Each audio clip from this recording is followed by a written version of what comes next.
My talk will be from Al-Mughayr to Silicon Valley. This is where I grew up. This was my village. It's a small village in the Wadrigh.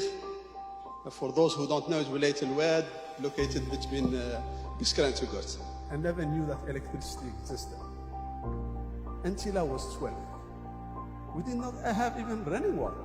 No fridge, no internet. This is the extent of technology that I got to. That's my phone at that time.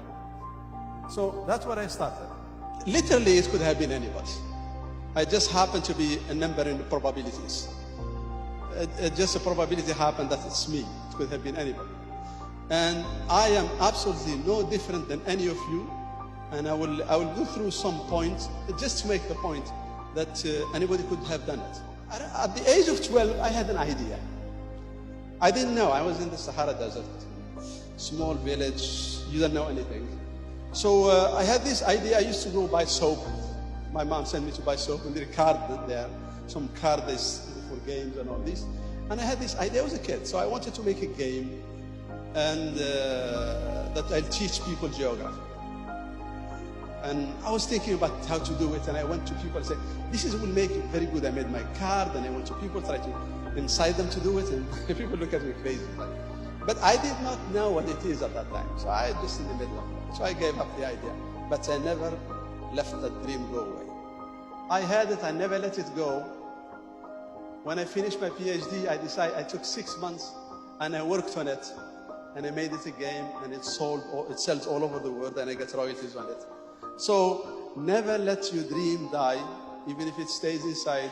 Whenever you have the chance, do it. So to get out of my place, I realized the only way possible for me, with the background I have, is education.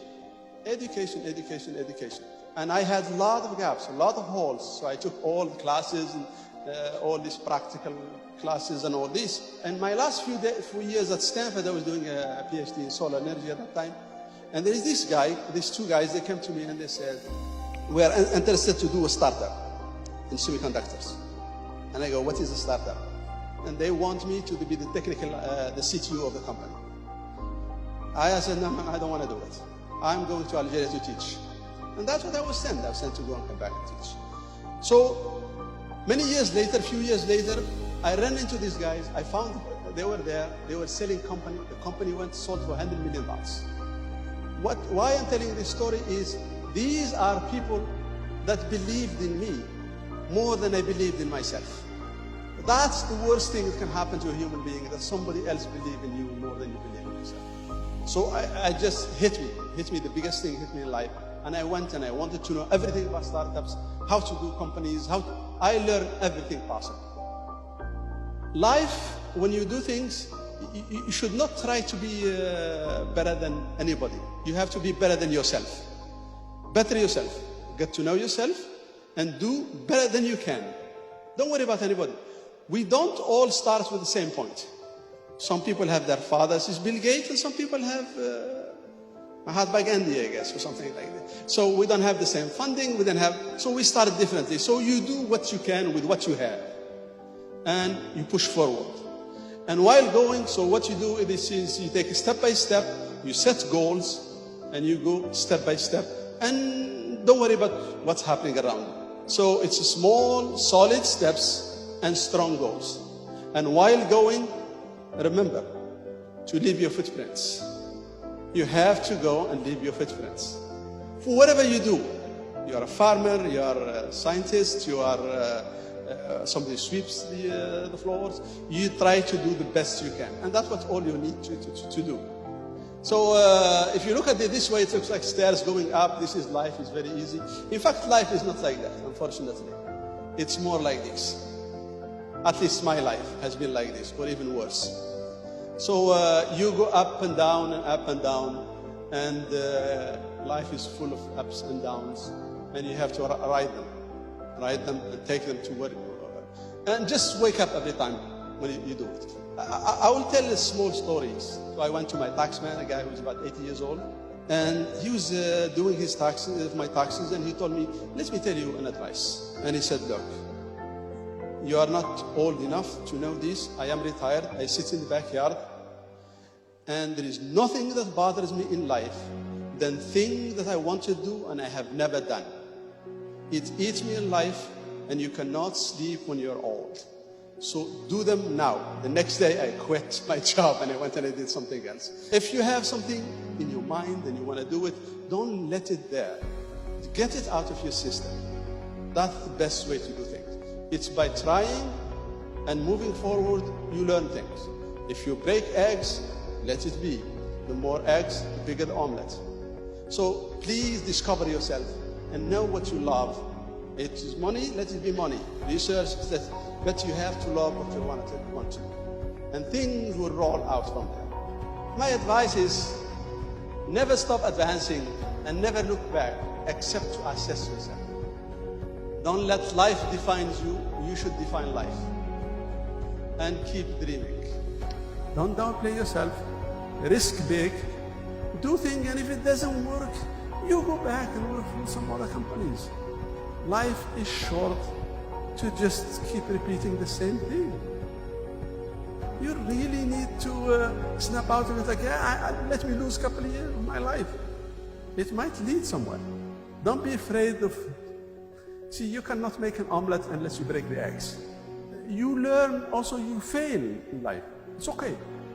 You fail in life, and while failing, I learned so many things. So if it's a good, successful company, everything is going fine and you don't learn very much.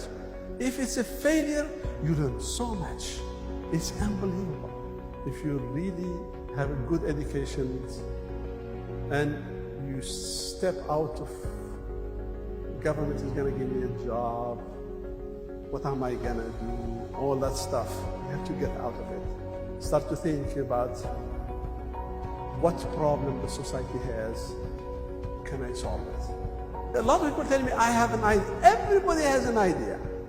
Everybody in his whatever has an idea. Ideas is the easiest thing to have in life.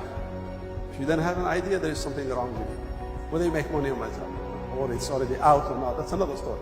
But at least, I'm telling you, ideas are bound. So it's not the idea that's important. Let me tell you, none of us is smart enough to know everything. So, if you wait, somebody is going to find it. You are lucky you had an idea ahead of time, so you are blessed. 6 months later, max, it's known about 6 months. If you have an idea, you didn't do anything about 6 months later, it's gone. So, don't think about, I have an idea and I sit and it's a weekend thing. It's after hour thing. I'm going to work it in after hour. That doesn't work. Doesn't work at all. Try not to fall in love with your idea. And this is, it's very crucial, because if you fall in love with your idea, anybody who comes to talk to you say, but no, you're wrong. The formula says, that's wrong.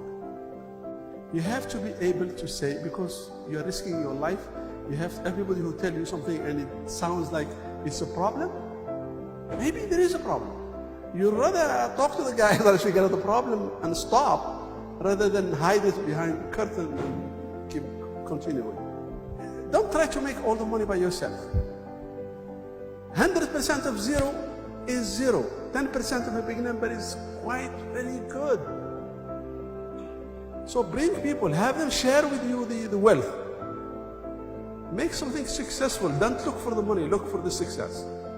Why am I saying this? I'm not bragging about it.